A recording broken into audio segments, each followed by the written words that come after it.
that's what you end up having to do when you have a problem. When you acknowledge that, you know what, I'm not I'm not right here. Something's not right. And the first thing that you do when you go into a lot of these programs, the first thing you got to do is admit, I think I got an issue, man. Once you do that, it gets a little bit easier. And that's what I had to do. I had to stand up and become accountable for the way that I was behaving. Behaving meaning, like, because in the end, it's me.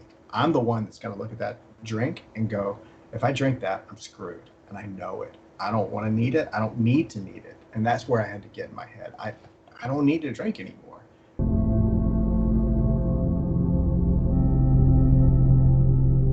Hello and welcome to the Art Department podcast. It's me, Urschel, here in Singapore. We have, in daylight savings time, screwing everybody else's plans up, Emmanuel Shiu in San Francisco. And we have special guest for episode 35. With us here is Colie Wertz. He has worked on tons and tons and tons and tons of your favorite movies. And he has also, I think, worked a lot with Emmanuel over the years. So I'm going to throw it right over to him to give us a short introduction. Take it away.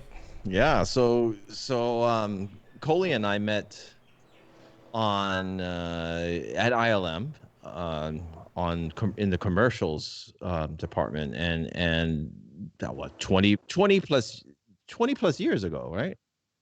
Before episode one, basically. Before episode one, and I think you were working on episode one at some point, right?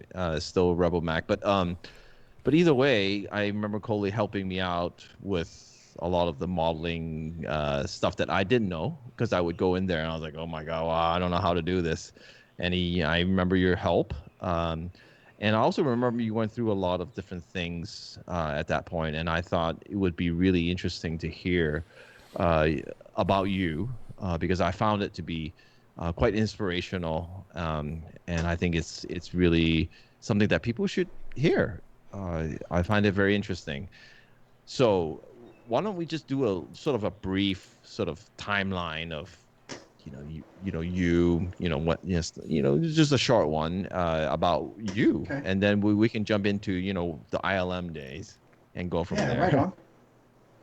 So Colie Wertz, go. Thank you, Emmanuel, and thank you, Jan, for having me on the show. You guys are doing a real service to the community. I really appreciate the podcast a lot. So thank you for having me on. My history in the art world, I guess, started in architecture. I went to architecture school a long time ago, and I got out and I practiced some architecture. And I ended up moving from the East Coast to the West Coast to work on some stuff in LA. So I had some buddy of mine, Andrew Hardaway, offered me a job to help out doing what used to be called multimedia, which is, I don't know if you're old enough to remember that, then, well, happy birthday this year. I did that in LA, and I didn't really know a whole lot about how to use the computer at all. I barely knew how to use a computer when I graduated from college, and I moved to LA, and I had to learn Photoshop. And I think I'll date myself here. I started learning Photoshop at Photoshop 3. So everybody was, at that point in time, was saying, you have no idea how lucky you are. You're getting into Photoshop with layers. So that's like Photoshop 3 is the big stamp, right?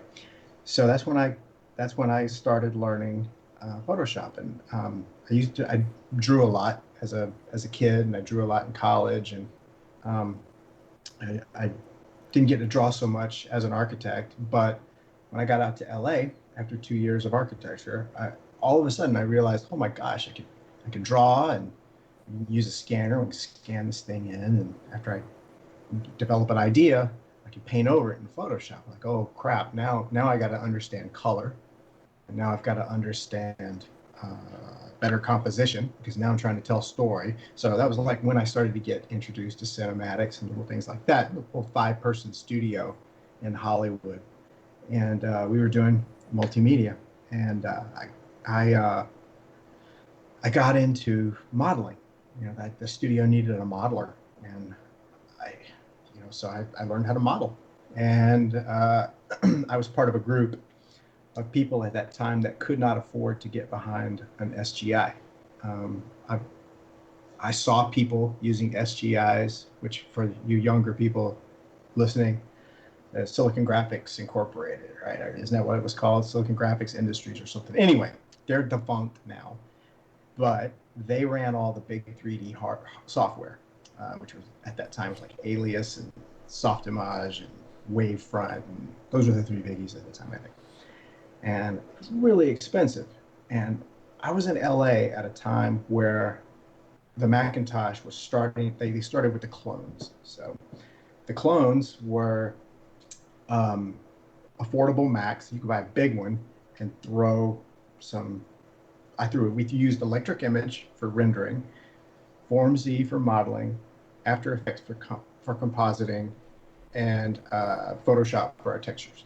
So those four pieces of software, a very small group of people who could not afford to get behind an SGI, that's what we used to produce all of our work outside of the multimedia. So multimedia all day, at night, teach yourself 3D.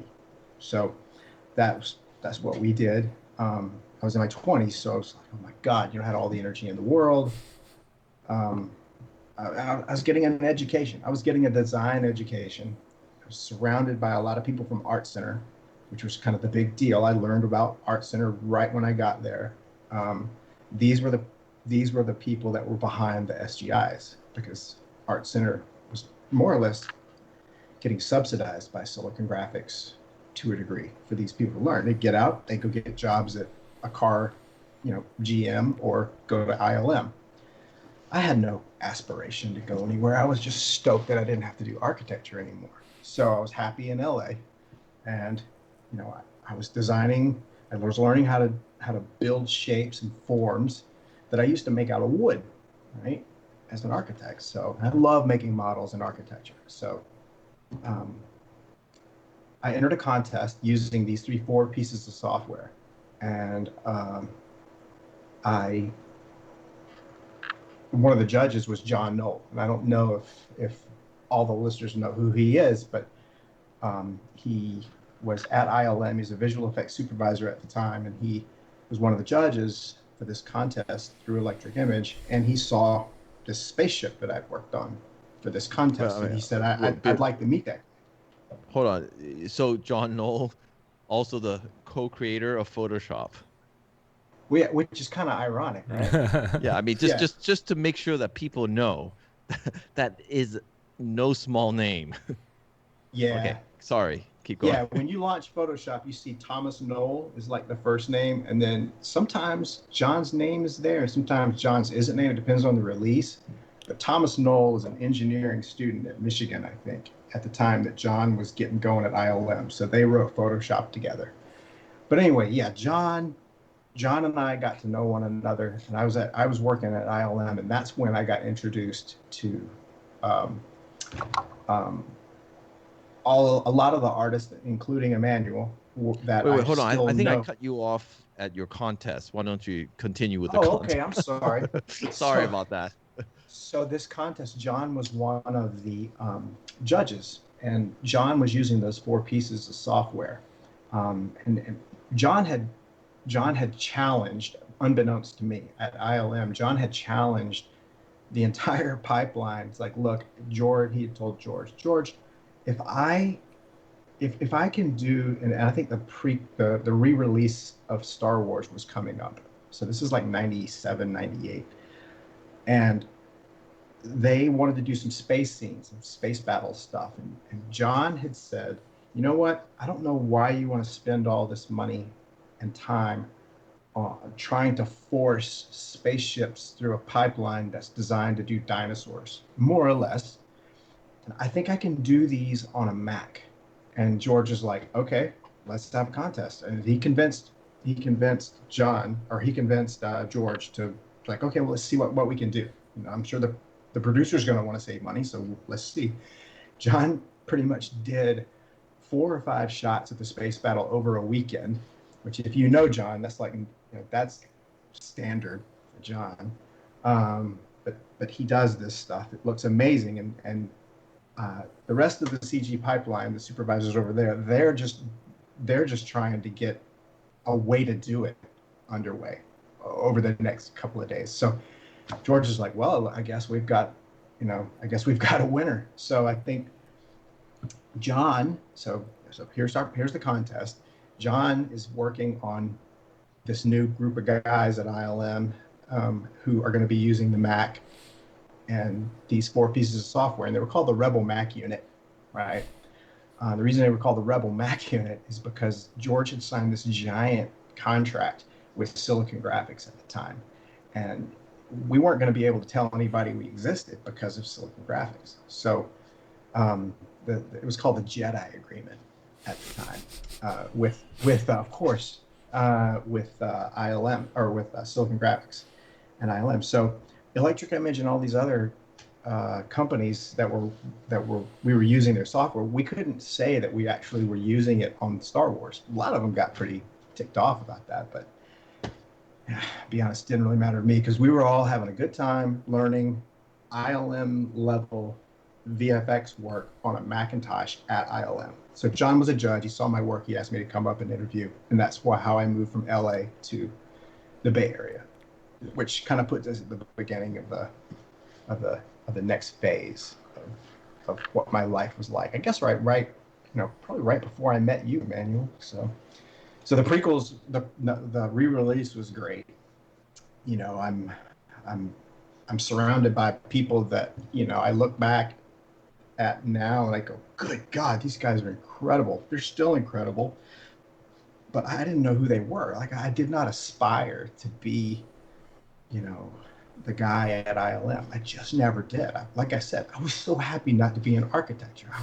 It was gravy to me, I was building things that were going to get blown up versus building things that needed to stand up. So it was a lot of fun, and the liability was definitely a lot less with regards to contractors and things like that. So I was very happy. I felt like I had found a real vector for a career. Like, I couldn't believe that I was getting paid to do something that I like to do so much. It's the same feeling that I got when I was in college, because I wanted to be a doctor whenever I graduated from high school. And I didn't really aspire to do it, but I had to pick a major. So I go to my college and I'm like, I can't do this. I got no idea how to do biology and chemistry. I'm not wired for this. So I don't know what I'm going to do. So I got into architecture, and I could draw, and people understood it, and it was communication, and I was so excited to find something that I liked to do.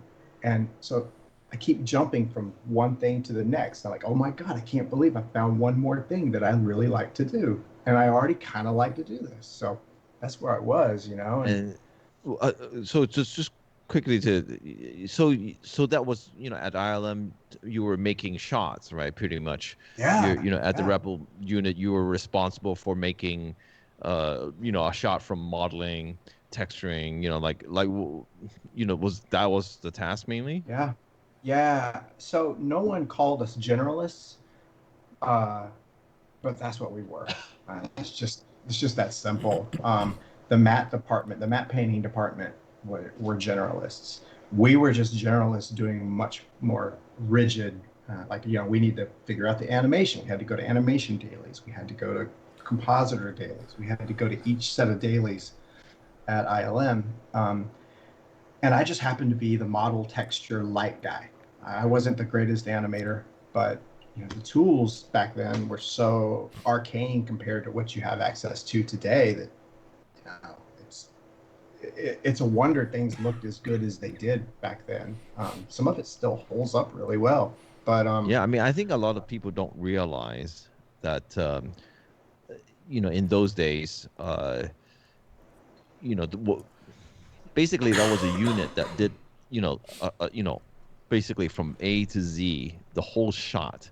And at that time at ILM, that just did not exist. There were special departments, like a modeling department, texture department, compositing department, animating.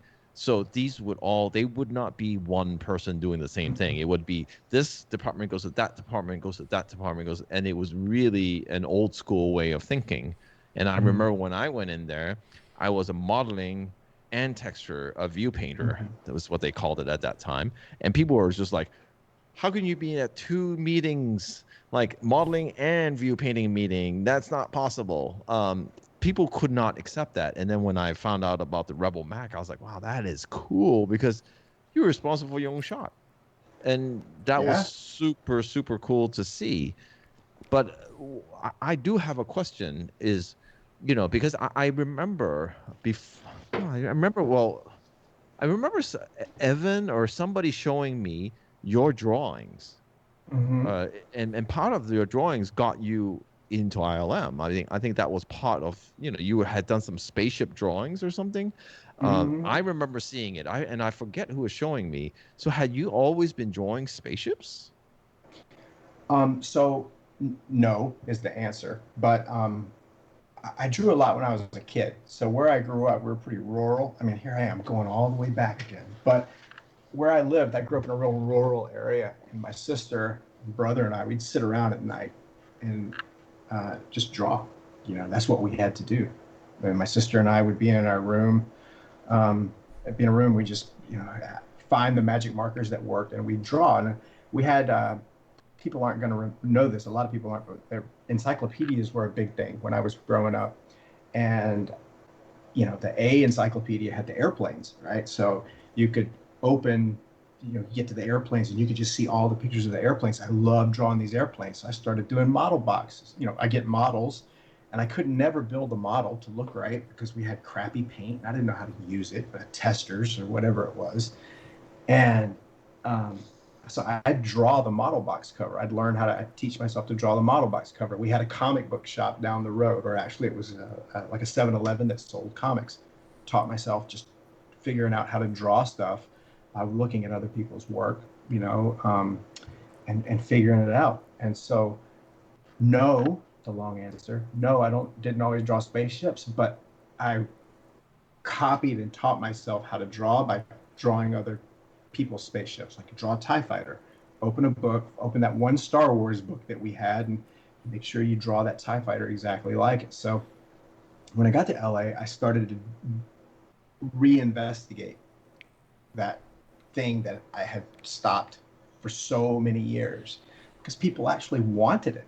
And nobody where I grew up wanted me to draw a spaceship. They were like, why the hell would you want to draw a spaceship? You're living in the middle of nowhere, and we just don't need spaceships drawn here.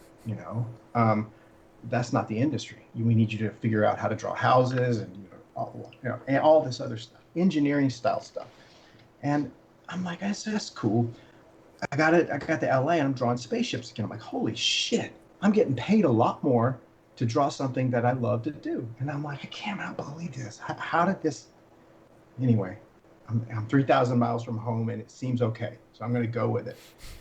So yeah, by the time I got to ILM, I've been kind of rooting around in LA and figuring out, oh yeah, hey, that's a cool spaceship book. Oh my gosh, if I buy a Hobby Japan book, I can maybe learn to draw these different shapes. That's interesting.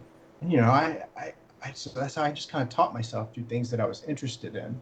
And by the time I got to ILM, it was someone like, I think Doug Chang was the art was doing all the art for episode 1. Doug could come to my desk, he'd do a sketch, and I could sit and draw with him. Do you mean this? And I'd draw something next to his sketch, and we were communicating through sketches. And that's the kind of stuff that even today I find invaluable, because I didn't have to model anything. I didn't have to say, okay, look, come back in a day and I'll show you. You just kind of quickly communicate it and send it off, get the okay, then you invest your time in the model. So the long answer yet again is, I'm not drawing anymore because I feel like I should. I'm drawing because I have fun, and it carries value in the ability to communicate something to someone else. Yeah, no, I mean, I think that's That's awesome, man. I remember you for that, and we'll get back to the drawing part, obviously, Yeah, okay. because we know where that's gone. But Yeah. at ILM when I met you, and this is one of the things that I thought was important for people to know because I think it was a big thing in your life at that time. And why don't you just go into tell us what happened to you physically at Oh, that point? okay. Okay. Yeah. So, um, their mice didn't used to be nice and swoopy like they are today. When I was modeling at ILM, I was using the Mac and I was having a good time, and they said, "Colie, why don't you learn Alias?" And I said, "Okay, that sounds cool. Isn't that really expensive car design software?" They said, "Yeah, and you get an SGI." And I was like, "Oh shit, this is awesome. I have like 30 grand worth of stuff sitting in front of me. I'm gonna get really good at it. I'm gonna be the shit." And they gave me this. They gave me the uh, the box, and I'm like, "Oh my god!" Just the essence of it was like glowing. He's like gold, like when in Pulp Fiction when he opens up the thing, like, oh. So. Uh, but it came with a mouse that was like a brick, and that mouse had three buttons. Okay, and those three buttons were new. Everybody's got a three-button mouse now. Um, Back then, Macs only had one mouse button. It was the whole front end of the mouse was a button. You just clicked, and I was fast as shit in Form Z clicking that one button. Uh, I'm sorry, I need to watch my mouth. Um, but the the the button for the SGI mouse was really hard to depress, and the mouse pad, they were optical, but it was a mirror, and the mirror would get dirt or grime on it, and the mouse would drag. So what happened was I cooked my hand, and I cooked my hand because I was desperate to achieve this one thing that I viewed as so awesome. Like I didn't care about going to ILM. I didn't care about going to LA. All that stuff. And now for the first time I'm like aiming at something. Right? Like, ooh, I want to be that guy that I saw in LA that was, the Alias jockey. And I was getting it, and I was learning it. And I all that stress for learning. And anybody that's learned new software knows that new software stress that kind of comes with it. There's like a couple of days and weeks that just kind of you're like, ugh. I was 20 something years old. I was in that phase in my life where I was undauntable, I guess, or I don't know what the right word is, indestructible. And I cooked this part of my hand from pinching the mouse so hard and having to use three fingers. So I didn't have the dexterity. I don't know why, but doing this um, cooked this part of my When you hand. say cooked, what do you mean? Well, it's called repetitive strain injury or repetitive stress injury, RSI, and you're going to hear about that from people who get it now. Maybe there's a new name for it now. Remember, this is about 20 years ago, but I I believed that I was not hurt. I was not going to get hurt because I officially felt like I had arrived. I found something I can do. I'm making enough money to make a living, and holy shit, I'm at ILM. In retrospect, looking back at that point, I'm like, man, I got a job. I'm good. So um, I'm good to go. So my hand would hurt all the time, to the point where if I held like a pencil like this, this whole part of my hand would cramp, and I'd get shooting pains going down my my arm. And I'm indestructible. I'm fine. It'll pass. Well, I kept going, kept going. Star Wars wants more modeling out of me. I don't want to disappoint. I think we've all been there before, where you don't want to disappoint. You just want to, keep being that thing that you sold yourself as. Um, and where you're starting to believe that you can go. Because this is a point in my life, remember now, I'm starting to believe that I can go somewhere. I believe that I'm not going to be, you guys talk about the imposter syndrome. I'm not an imposter. Like, holy crap, they just put a $30,000 box in front of me. So they believe in me. I believe in me. I'm not going to let this screw me up. And it just got worse, and it got worse, and it got to the point where I switched over to my left hand and from right hand. So I switched over my left hand, and I cooked it too. It went quicker. So here I am, not even 8 months into my stint at ILM, and I've got RSI to the point where I can't use a pencil, I can't pick up a fork, I can't I can't do I can't do a lot of things. Let's face it.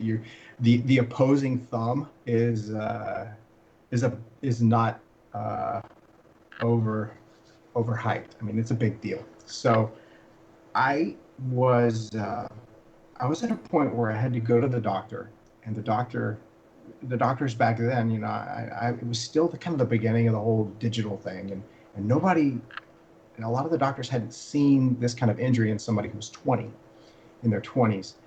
And they said, this is the kind of injury that people who, a lot of older people get from doing minute things like knitting or building ships in a bottle late at night, stuff like that. This is not an injury that you get when you're 20. I don't know what to do other than perform surgery on you. So I'm like, oh my God, surgery, what? But remember, now I'm at the beginning of my career as far as I'm concerned. I'm like, whatever, like, what do we do? Started going to physical therapy. Didn't seem to be getting anywhere. Go back to the doctor just shrugs. And I'm like, oh my God, what have I done? I overdid it. And I didn't know what to do. So in the land of, I guess now, let's say I'm like 10 months into ILM. So 2 of those months now I'm on workers' comp. At that time, ILM was extremely good to me. They let me hang out. They let me teach people what I knew about modeling. I think, Emmanuel, that's probably how you and I met, is you were coming in to ILM, and I couldn't do a whole lot with my hands, so I would actually tell people how to use the software. And I think you and I were talking, you were using Alias, if I'm not mistaken, but I was just giving tips. That's all I could do. But ILM let me hang out, and these days that would never happen. They just say, you're on workers' comp, get the hell out of here. So go home, rest. But being at work and seeing everybody working, like, I just started to get really depressed, and I went down and I went down and I went down, and I started to realize that I might be looking at something. I might have to change my career. I don't know what I'm going to do, but I didn't accept that. So I did what I convinced myself was my go-to, and I started drinking a lot. And back in the day, at ILM, there were parties everywhere at night. Every Friday, somebody would be having you could go to somebody's desk, they'd be having a party, and you could go to a bar after work, big party. Those were the days, right? So in some ways, you could kind of drink at work, and I look back at it now and I go, God, how did we get away with that? But we did. And I got to a point where I was drinking at work, and I'm not real proud of that, but it's what I kind of had grown to use, which is I was using. I had grown to use as something to avoid really dealing with the issue that was at hand.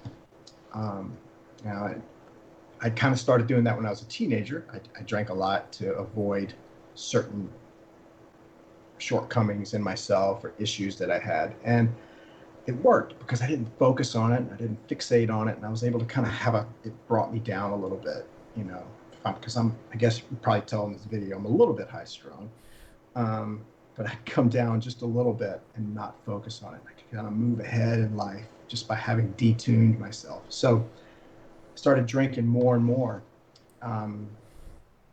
because I couldn't work. I didn't know what to do with myself. And I had injured my feet I used to be a big runner, and I'd injured my feet.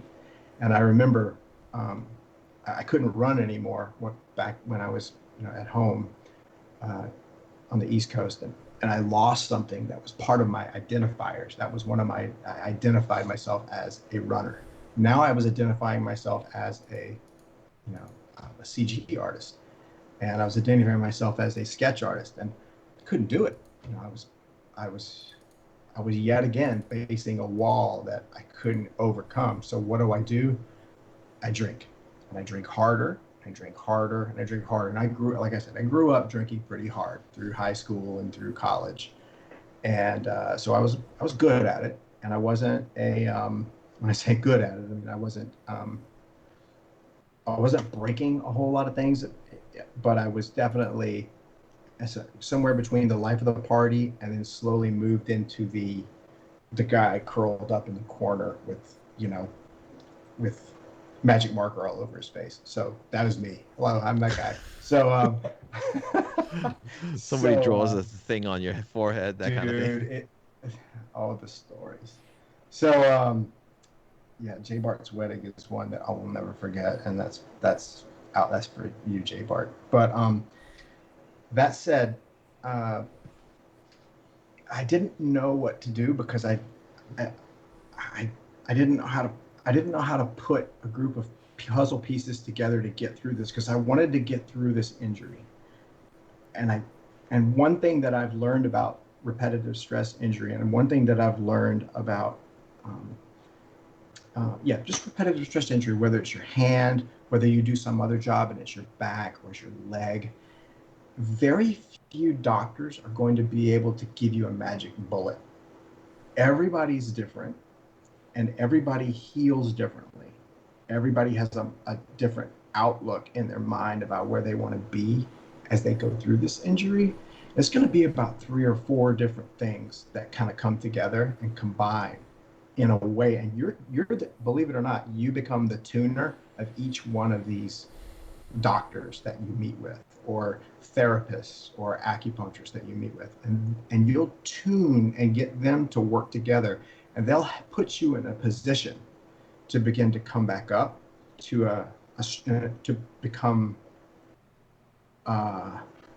not necessarily exactly where you were, but in a mind frame that you can push forward with the disability that you have. Because I got paid out for my hand. I think they workers' comp ended up paying me for my hand. I guess my hand is worth $800. Just if you're curious, that's what I ended up getting paid out. And so they gave me the $800, and I'm officially I got a bum hand. I could never file another insurance claim against my hand. So still. Bad hand, still drinking. Now we're a year in at ILM. Now we're 16 months in at ILM. Still not using a fork. Still not using a pencil. I can't draw. Can't use. And from what I remember, you couldn't even drive your truck or something. Like you couldn't shift, right? No, I'd made it, so I bought a BMW. Couldn't afford it. I couldn't afford a little BMW. It was like a 3 Series, and it had a stick, and I was so excited. But when you use a stick, it pushes on that area of your hand. And so I had to sell the car. I bought the car to try and make myself feel better, and I got rid of it because it made my hand worse. So after a while, I realized that I had to start helping myself out, because all these people were working with me, and I couldn't see myself getting any better. And the only thing I could see that I was really hurting myself with was booze. And so I drink at night. I drink it in the morning coming to work, and I drink at work. So there really weren't too many hours in the day that I wasn't drinking. Wasn't smashed, but I was constantly drinking. And the idea of of going a day without it, getting, using to get through the pain that I was feeling for not being able to do something, kind of feeling sorry for myself. Um, I couldn't imagine not drinking for a day. It's too much. So I I I ended up one day. I was looking in the mirror. I don't know. It had to be at work, and I was looking in the mirror and I'm going, you know what? I think you might have a drinking problem. And I'm drinking. But the reason I said that is, but my hand had started to get a little bit better. This is like 18 months into this injury, and had gotten a little bit better. And I really was at a point where I could have probably dialed it back because things are getting better, but I couldn't. Like, so I was saying, I'm drinking when things are good, and I'm drinking when things are bad. That means I'm drinking all the freaking time. So, and I used I think I was telling you, Emmanuel, I used you know what, you would drink if you were in my shoes. Like, if you knew what I was going through, you would drink if you would drink too.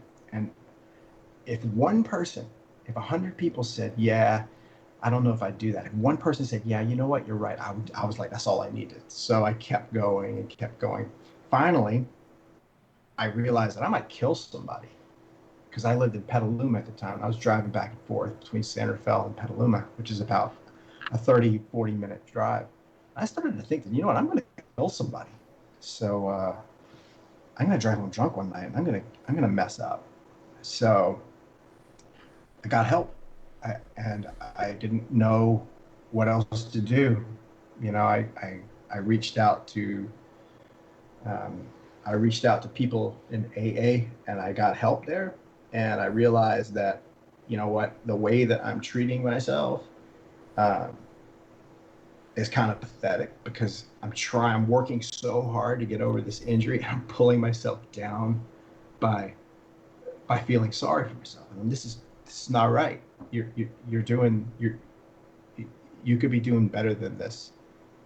And so I started down that path of fixing, up here in kind of a worldview, and instead of looking at myself as, my whole life depending on moving forward at work, I started to go like, you know what, I got to take a look at some other stuff in my past and figure out what it is that is making me feel so uncomfortable, even in the midst of this injury, that I have to drink all the time. So that's kind of a separate issue from the injury. The injury ended up getting better slowly. I'm sure that my cutting back on the drinking helped a lot, because I was able to stay hydrated and blah, blah, blah. It eventually got better. I say 2 years out of the injury, I was using my mouse with my foot. So I had a big strap that I put over the mouse, and I had a 3-button foot pedal, and I modeled a bunch of stuff for some of the Star Wars movies with my feet. And that was modeling an alias with your feet. Oddly enough, I got RSI in my butt, and I actually had to get. Oh my God, you're an RSI machine, man. I got RSI in my butt because if you think about it, you model all day long, you lift your leg oh so slightly, like, so you're constantly flexing your butt muscle to raise your foot off the pedals. So I'm clicking with my feet, and I got RSI in my butt. I didn't know about the butt RSI thing. I got butt RSI. I mean, for those of you I still remember when I went to Colie's desk, and he had his own-fashioned mouse, which was like tape and a whole bunch of crap, because he would slide his hand in so he couldn't flex it. He would just move it around with his forearm, and then he had this foot clicking thing, and I was just sitting there going, Jesus Christ. I mean, he really made it work, I mean, but I got to be honest, when you were going through all that, I mean, I'm a pretty sensitive guy, and I really didn't notice. And sometimes this is how sort of under the radar a lot of this stuff happens. And when I was at ILM, I found booze in the fridge all the time. I mean, and you know, that had nothing to do with you, but a lot of people were It was drinking. probably mine. No. I mean, this was like you weren't even around there. We were at the trailers at that Oh, time, and it yeah. was I know whose it was. It was Storyboard guys. It's one of them, but you know, and it's not to say that anything wrong with that, but I mean, it was weird to me because there was booze like in your fridge, like at work, and I'm like, what? But why I'm bringing it up is because I think a lot of times you can't tell when someone's they've gotten so good at it that it's Oh, just part yeah. of their normal everyday life. So I think thank you for actually getting that deep to tell us. So how did I mean, what happened with that then? I mean, you went to AA, and did you just kind of Yeah. what happened? Slowly Well, transition to just like staying sober, or yeah. So, um, I think I realized I just went down the dark hole. And thank you for pulling me out a little bit. But the thing is, like, and you kind of hit it on the head when you said, not that there's anything wrong with that, but there's a real reason that I can't drink. It's because of the way that I treat alcohol. Like, deep down inside, I know that if I take a drink of alcohol, I'm going to use the hell out of it. And I know I will. That's just how that's how what I like. It's there for the taking. If I decide I don't want to deal with something, it's an option. And that's the difference between me and people that don't have drinking problems. People that don't have drinking problems, they don't think the way I think. And I really, really miss it. I'm not going to lie. When I'm at a dinner table and everybody's got a nice red wine and they're drinking it with their steak, I'm like, damn it, especially the holidays. Holy crap. Damn it, I really wish I could have one glass of wine. But for me, there is absolutely no way I'm going to only drink one glass of wine. You could hold a gun to my head and I probably would not be able to do it. So I I use stuff. That's what I do. I use stuff to move away from feeling through things. So once I realized that, and AA was really helpful in that regard. And it takes what it takes, man. People find it in many ways, but you gotta realize that some people just use sex or they'll use drugs or alcohol. They'll use a lot of stuff to avoid feelings or avoid dealing with certain things. I'm one of those people, and my drug's alcohol, so I have to be careful. And once I realized I couldn't do it, I made a conscious effort to to understand why I couldn't do it, and that's where going to meetings for me and going to I got some other therapy help. I realized, you know what? Not only can I not do it, I want to figure out a way where I don't feel like I have to do it, and that's where it made a difference for me. It's like I want to figure out what it was, what it is about me that makes me think I need that, because it's not good for me. It's not good for other people around me. So I want to find out what it is about me that I'm not dealing with, or I'm so afraid that I'm willing to sabotage stuff around me. So I did that, and I found I found ways of coping, you know, with things that didn't quite go my way, you know. And God, that sounds really childish, but that's just that's what you end up having to do when you have a problem. You know, when you acknowledge that, you know what, I'm not I'm not right here. Something's not right. And once you the first thing that you do when you go into a lot of these programs, the first thing you got to do is admit, I think I got an issue, man. Once you do that, it gets a little bit easier. And that's that's what I had to do. I had to stand up and become accountable for the way that I was behaving. Um, Behaving meaning like, because in the end, it's me. I'm the one that's going to look at that drink and go, if I drink that, I'm screwed, and I know it. I don't want to need it. I don't need to need it, and that's where I had to get in my head. I don't need to drink anymore. And what's weird, Emmanuel, John, is that since I stopped drinking, and it's been 20 something years now, like 21. this year, I Congrats on think. that, by the way. Thanks. It's no small 21 or thing. 22. No, it's no small thing. And I got a daughter. She's in the back. She's probably dying.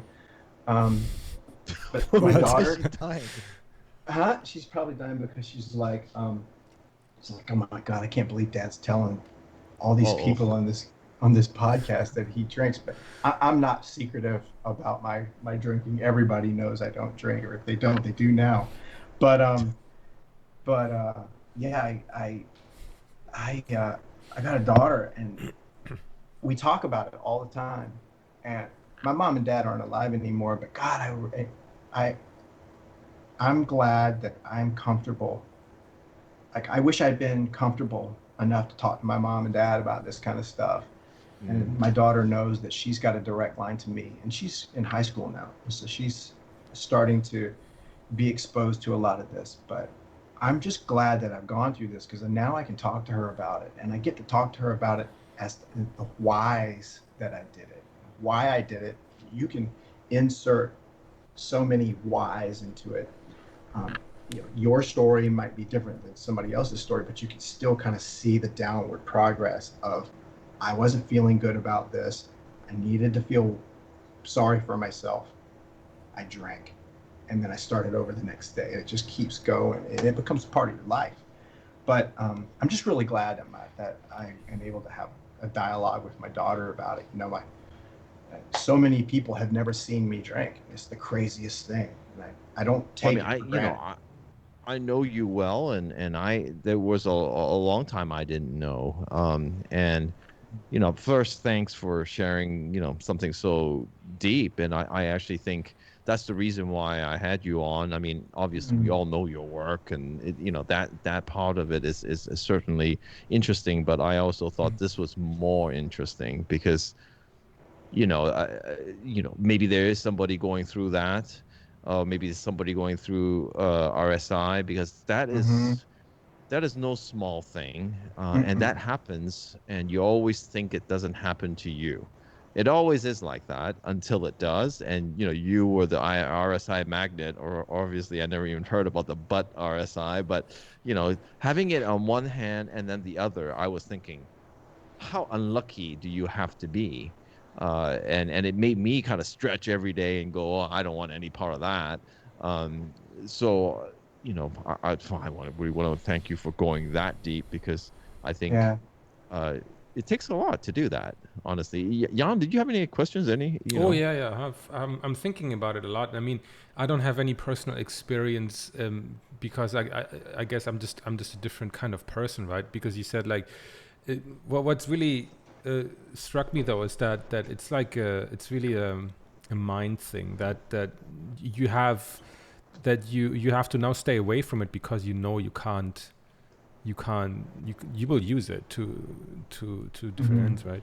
But I'm wondering, right? And um, the other thing that resonated was that Emmanuel said like, "Oh, I didn't know that you were going Mm-hmm. through this," and I'm you hear that story a lot of like.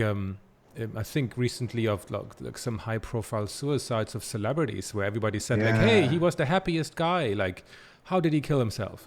And I'm very scared of like, yeah, what, like usually at least when people go to an office, then there's a higher chance of somebody noticing. But now with everybody staying home, I wonder how many more of these cases are there, of how many people started Uh, using because of isolation, job loss, and all these things. So, um, but I'm wondering, right? I mean, I wonder how what your thoughts are on different kind of um, drugs, so to speak. Not something like that you physically put in yourself, but like, what are your thoughts on like on like social media and the kind oh of my God. addiction that causes? Like, are you maybe personally susceptible to that? Do you feel like you have to stay away from it to not succumb to its like effects? Or I mean, I don't know.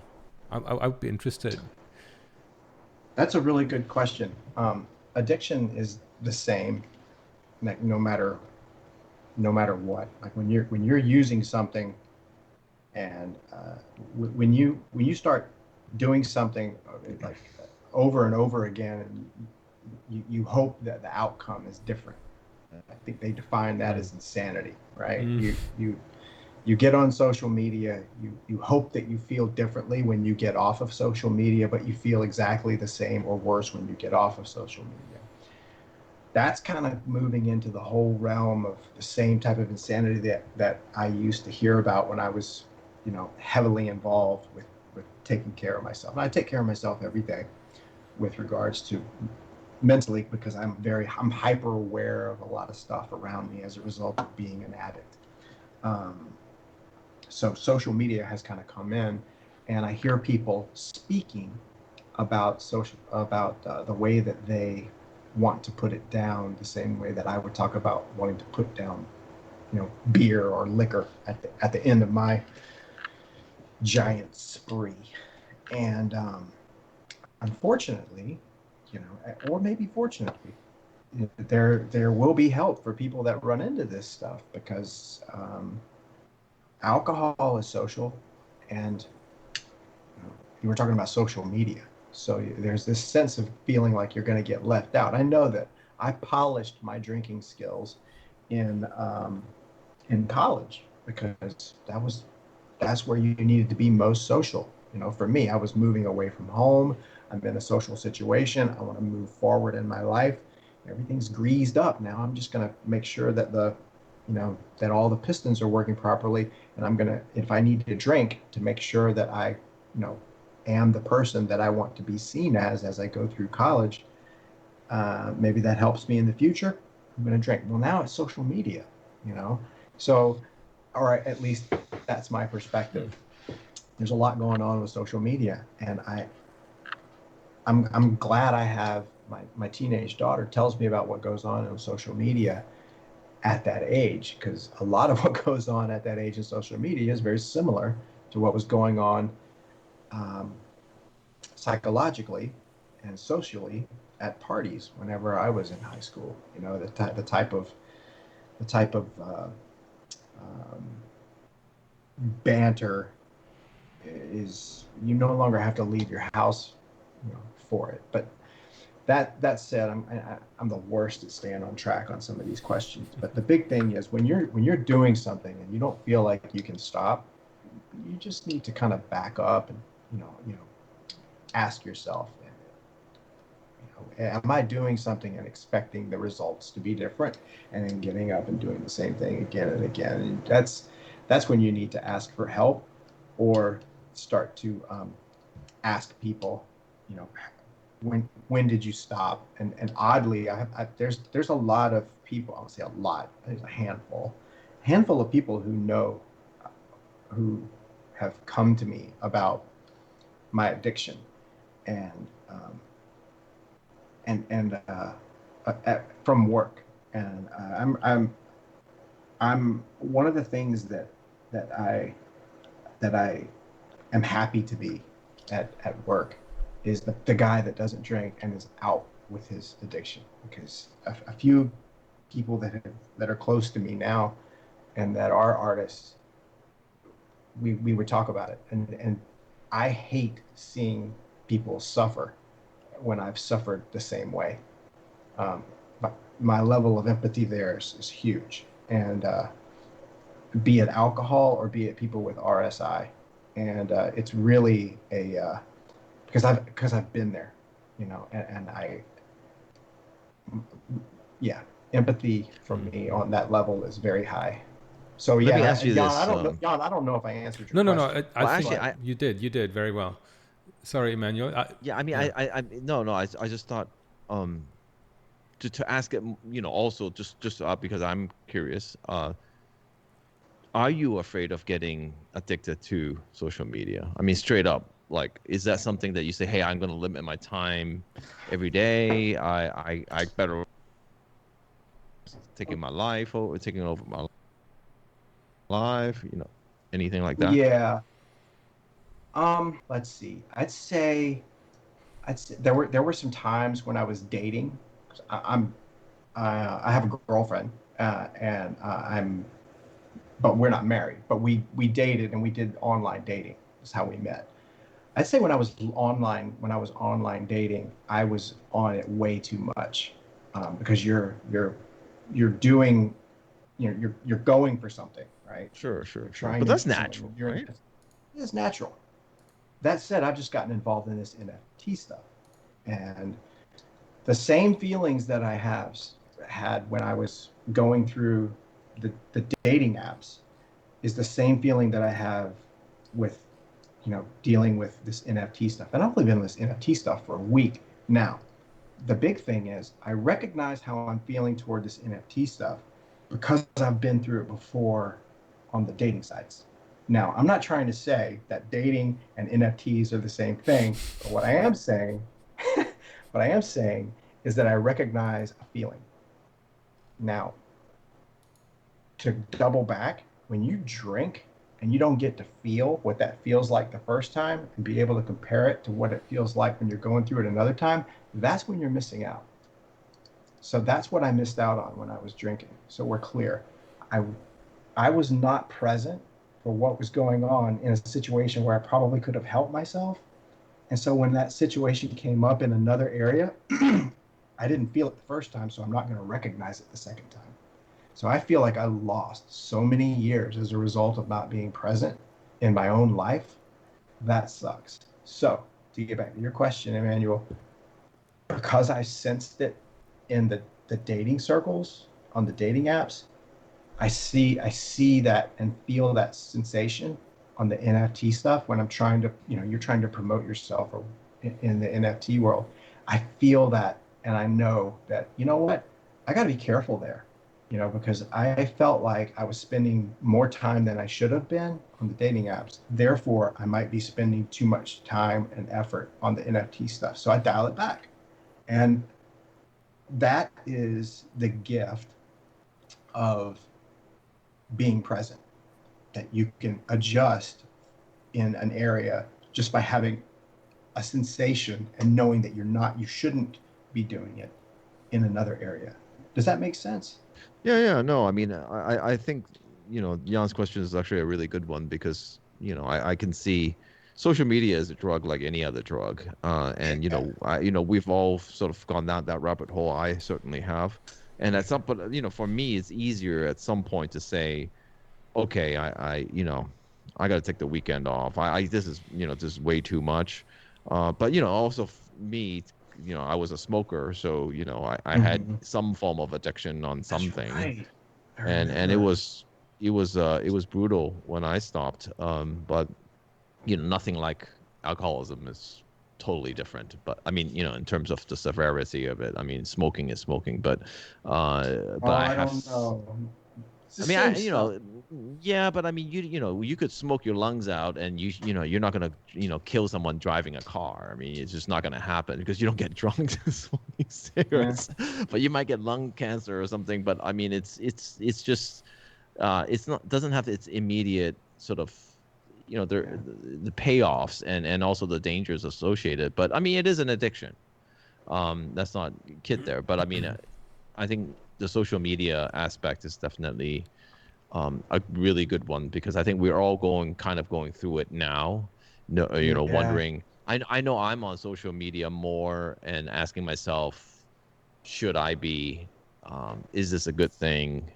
I'm asking all those questions. But for you, it must Yeah. be 10 times harder, man. That's why I told you, like, really remember when we were Yeah. talking about us, like, just dial it back, make sure that you're sensible with that. Yeah. Yeah, you're right. I mean, I have to be careful with stuff like that, but I I think the the bigger thing is like what I just said is being able to recognize like, oh my God, I remember feeling this way before. Now I have data. I go, oh yeah, I felt that way when I did this. Yeah, I shouldn't do that much. Mm. Sounds basic, but when you're not wired that way, Oh yeah, you're like, oh wow, look, I just put two and two together. yeah. So, I have another question. Not okay. regarding that topic, but maybe more towards your injury. I mean, maybe it's.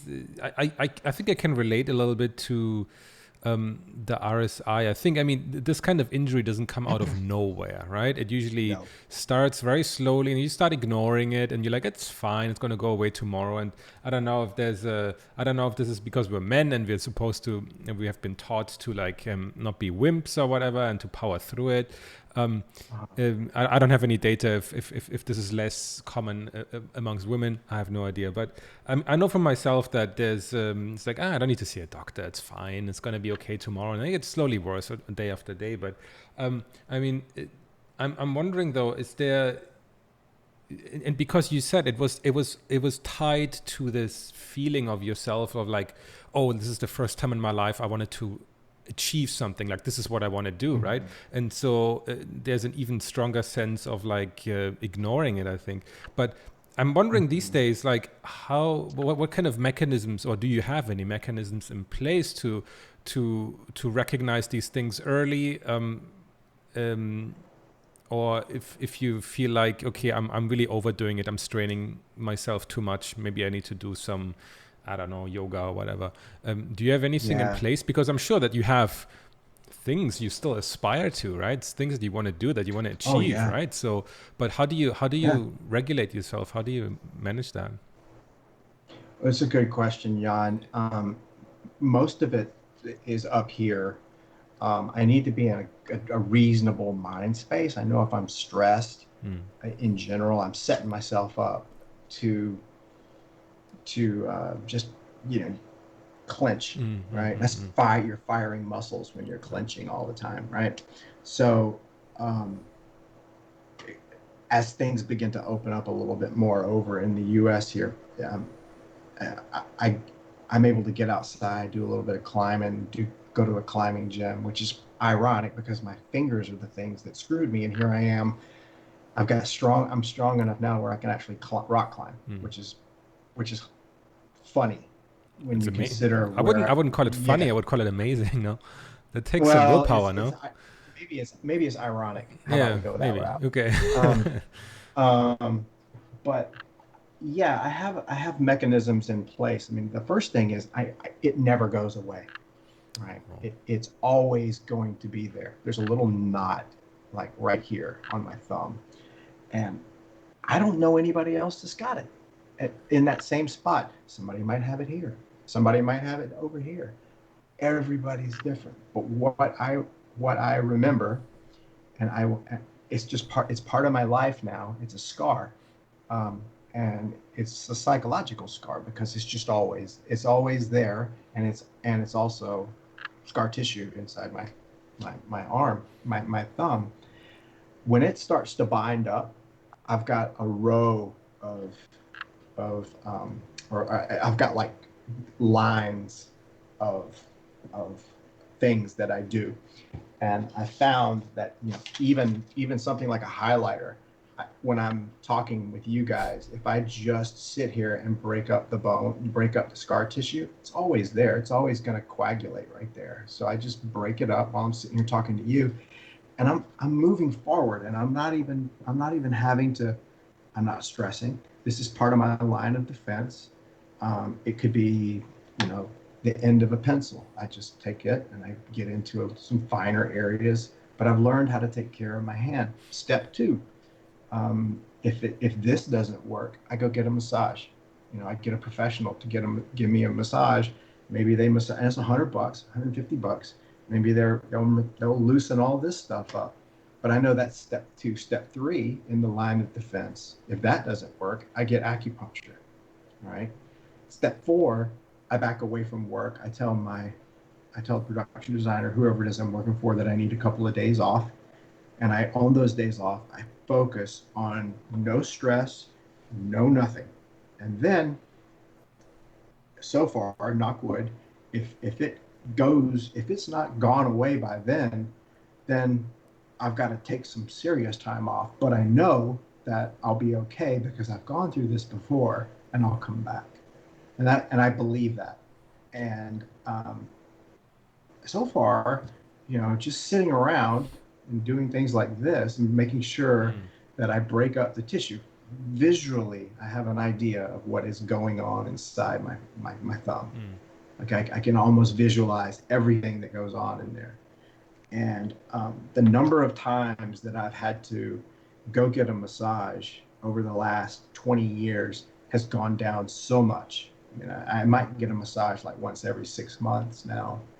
Um, I'll treat myself in between, but I'm not getting therapeutic massage. I haven't had to have acupuncture therapeutically in many years. I mean, and we're talking about, I used to get massages twice a week on the thumb only, and I get acupuncture once every week and this is for over a year. And the people that worked on me saved my career, and I've told them that a number of times. They saved my career, but they've also given me the wherewithal to know that when things start to happen, I can feel that, and I'm aware of it, and I go get help.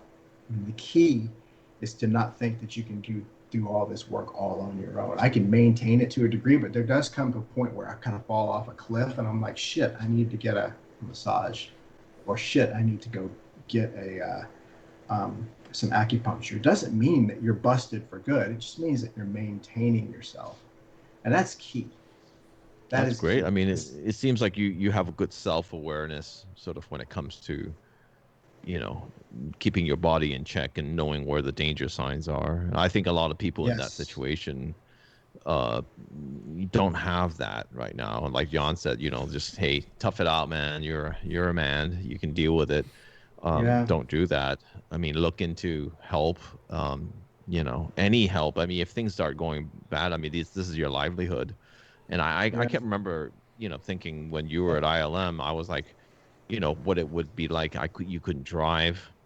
You couldn't do anything. And No. I knew that you weren't happy because, who could be happy in that position, but you felt you were lucky to have a job. But I kept thinking to myself, wow, if that happened to me, that's bad news. So, you got to take care of yourself. And I know a lot of Yeah. us, even nowadays, when you're doing a lot of repetitive work, which is like modeling or just, any kind of 3D work, really, Hmm. even, yeah, I mean, even drawing, you got to be careful, and Yeah. it can go bad. But I'm glad you came through it, and I'm glad you're rock climbing now, and you're, able to do, work um, full time and enjoying, all the, success that you're having now, especially getting into union. Congratulations on Oh, Uh, that. wow.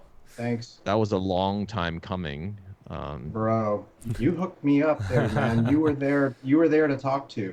You and George Hall really gave me so. I mean, speaking of psychological help, I mean, I was at a time where I was bridging gaps. I mean, I look at the times in my life where I feel like I probably would have been susceptible to, go back to what I used to be. I was at a point at ILM where I was really down, you know, and Yeah, I felt that. I felt when, that.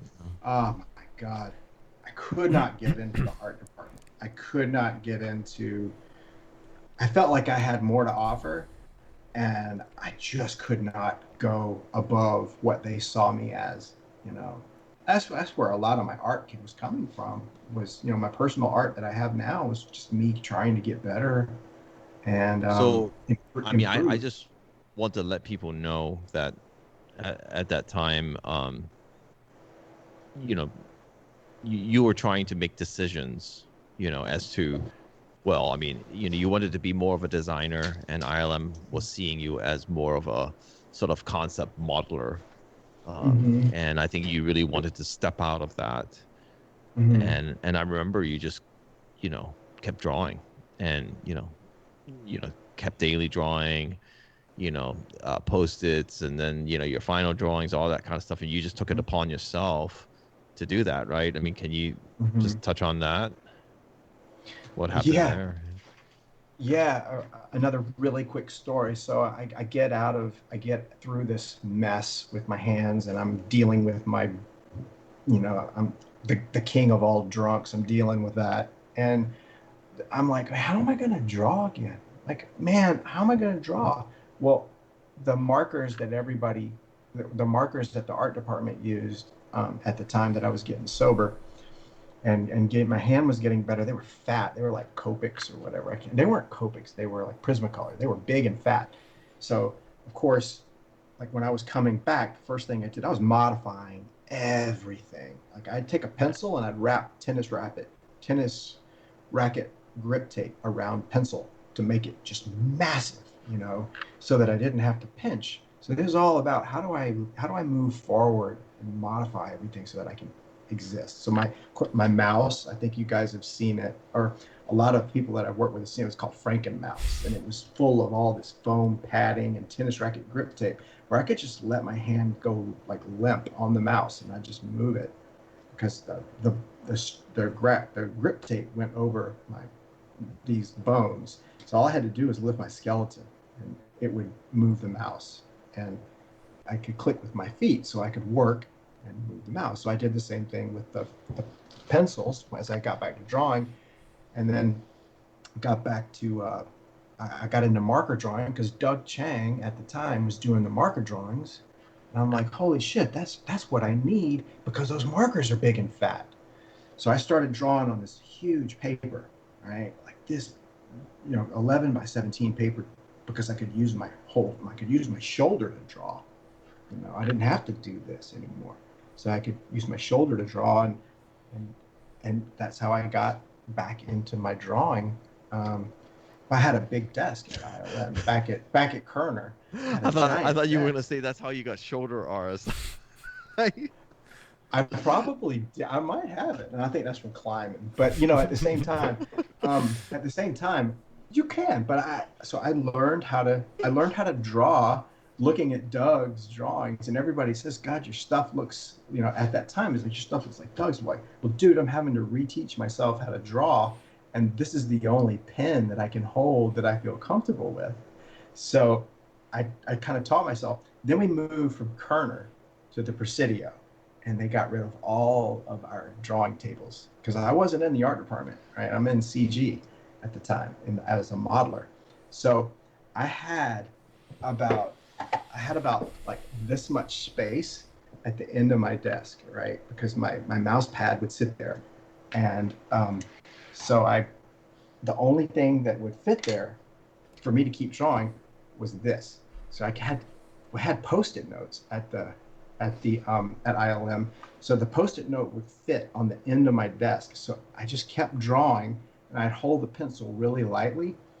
And so as I was drawing, I realized that I was able to pull back and not get too much into the details. And that helped me discover forms more. And so now ILM actually helped me by taking away the drawing desk, because now if you just look, I don't know if you can see, but I've got Post-its. I got Post-its everywhere. This picture here was a Post-it note, and I blew it up. But I've got they're everywhere. If you could see my desk right now, there's like 50 half-drawn pieces of something. I'll develop it, but that's kind of the beauty of it. It's a Post-it. It's not precious, but that's kind of where my drawing has gone. Is almost full circle. It's because I was drawing on 8.5 by 11s because that's all I had when I was kind of in LA. And then I moved to bigger pieces of paper at ILM, and then ILM downsized, and then my paper downsized, and I've kept my sketching skills up. And with the advent of the iPhone, I use Procreate to sketch with. I can take a picture of a Post-it, and it's basically a 4K scanner now, right? So you got whack, and now I can sketch on my phone. And so I've just continued to try and stay training, because I look at Jan, I look at your work, and Emmanuel, I look at your work, and I'm wired to see the good stuff that you're already creating, like say compositionally, but I say, you know what, I need to work on color. What can I learn from these guys in color? What can I learn from that thing that Jan did form-wise? How did he compose that city? How did Emmanuel bring something forward or backwards just by using a certain shade of that same color. Why is his palette like that? So now I can study that stuff on my phone, sketching, looking. Like I'll bring one of your images into Procreate on my phone and I'll just repaint it with my finger, like just the same way you would try and do it in Photoshop. You just bring it over into the corner and you just kind of figure out. So I study so much art now on my phone through like just studying other people's stuff. Like, holy shit, what you're doing is brilliant, you know? But I don't look at it and go, oh, that's great. I get it, bring it in and go, oh, that's what he's done. But I try and go through the process of you building up each one of you. And I've done this with a lot of people's work that have impacted me visually. And I'll bring it in and I'll study it on my phone by painting it again.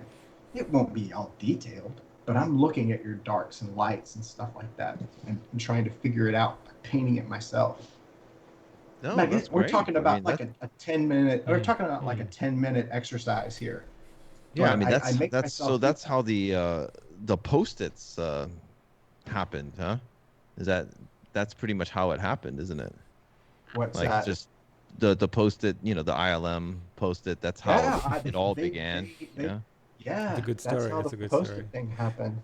Actually, No, it's great. I have one last question. I think before we should wrap it up. Go for it, man. So Yeah. and I don't know that's just the question I just thought of. I don't know if that even is applicable. But I mean, so for example, for I mean, Emmanuel also went through, I think, quite something that a lot of people will never experience. And I've seen him recently. What did I go through? What did you go through? You had a Well, big, no, you had a like big what part? accident. Oh, you're talking about the You just injury? shared this great editorial on Super Rare. I, So Yeah. you don't even notice that's just you, right? So he went through. I would call it was quite something, and most people will never experience that. But so I've seen him recently, like deal with it a lot more, and he deals with it through his art. In the kind of topics that he chooses, the kind of images, processing his past. You can correct me if I'm wrong here, but you're processing your past right through your art. So I'm wondering, like, is that Colie, is that something you like? Is that something you did or you do as well? Not maybe necessarily in a topical way that it's the kind of things you draw, but I'm wondering, like, what kind of effect drawing and designing and art has, and what kind of meaning it has for you, also in relation to what you've been through. That's a really good question. Thank you. No, I think well, I'll say just how you went into the question, like what Emmanuel is doing right now is really inspiring to me, because he's not just doing it and then coming back and saying that's what he did. He is doing it and saying he's doing it, which is really interesting because we all are privy to this process, as it unfolds. Because he's basically stood up and said, this is how I'm doing this. So it's cool to see what comes next, because I know where he's thinking, or he's thrown it out there. This is where I am, and this is how I'm going through this. So it's not like me answering your question saying, oh yeah, maybe I was, but he's actually actively doing it, which is very different, which I think is both brave and cool at the same time, because the art looks great. So one day I'd like to hear more about how he's actually I'd like to hear more about how he's tapped in to and dealing with it. New episode through his art. Like, yeah, definitely. There's an episode for you, because I'd love to hear about that. But for me, I have to say that I think we all kind of gravitate to where we're comfortable. So you're going to see, with me, you're going to see buildings and vehicles and maybe some environment stuff.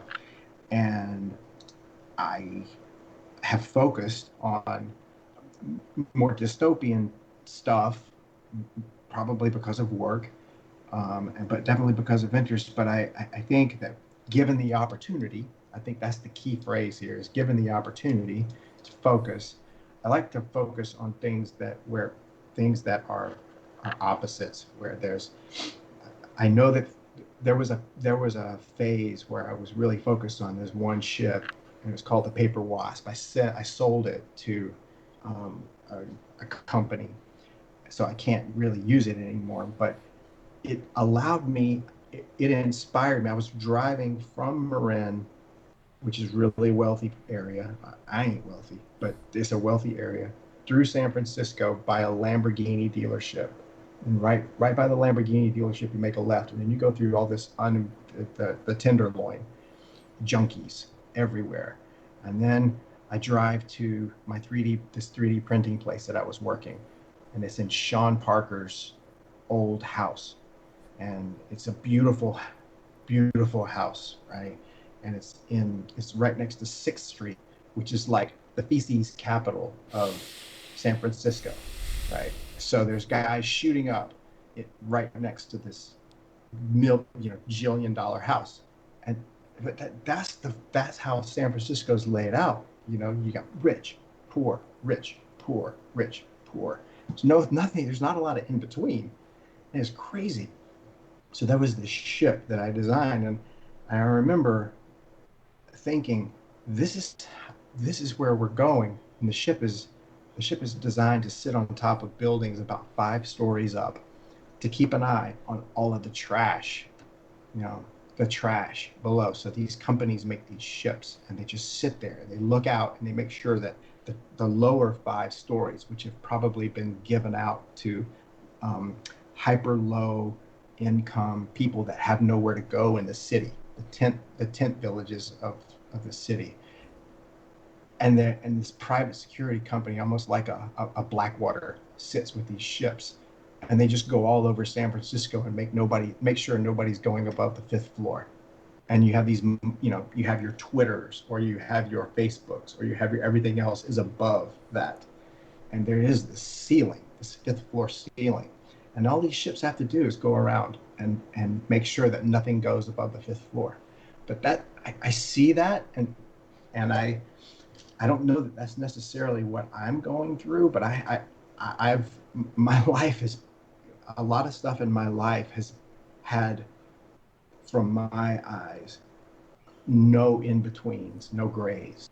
And finding that gray area is somewhere, it is a fun thing to do inside my art. And I find that a lot in my vehicles, is that the vehicles straddle the black and the white. They do kind of hover in this gray area because they're trying to be the thing that fixes or bridges between the blacks and the black area and the white area of, rich, poor, black, white. You mean like the purpose of what they do, and that mimics a little bit of like your views and stuff like that. That's interesting. I actually hadn't thought of that. Yeah, a lot of my vehicles have like little stories. Like I get going on them and I go, okay, I found this form. What does that form do? But that's kind of, I've learned a lot about myself through my job and through you learn your collection of experiences. And I'm not going to say that my spaceships are the vehicles that I do carry any giant great meaning, but that's what keeps me going. And I think it comes from architecture school, where we really did a lot of critical thinking. We studied a lot of philosophy, and maybe all that stuff's kind of bubbling up again in my, I've arrived at this place where, God, I like doing these spaceships all the time. What do they do? And maybe I'm designing almost these little projects for myself every time that I do a spaceship. I'm looking at these, well, not necessarily spaceships, but I'm looking at what's going on in the world around me and where they plug in. Are they there to fix it for this group, or are they there to fix it for this group? What is their purpose? So I don't know. That's great. How that's. No, I love it. Yeah, that's great. That's a great story. I think that's a good place to do a wrap. What do you think? I think we're hitting the 1.5 hour mark. I think this has been really great. I mean, thank you so much for coming on and sharing all of this. I'm sure. I mean, you said you're quite open about this and you've told many people, but it's still, I think it takes a lot of courage to admit to your failures and share stories on how you get out of it. So that really shows you care about other people, right? And you don't want them to experience what you've been through. So I mean, thank you so much again for taking the time out of your busy schedule. I'm sure you have lots of things to do. But anyway, I mean, guys, I hope you really enjoyed this episode as much as we did. And I mean, enjoy with quotation marks, right? I hope you learned a lot, and everybody maybe do some self-reflecting. Check if you are where you are in your life and everything is going how you want it to go. Please, if you enjoyed this episode, if you want to hear more about more stories like this, please let us know in the comments, and of course, as usual, like, comment, and subscribe. And we see you guys in the next episode. Thank you. Thank you, guys.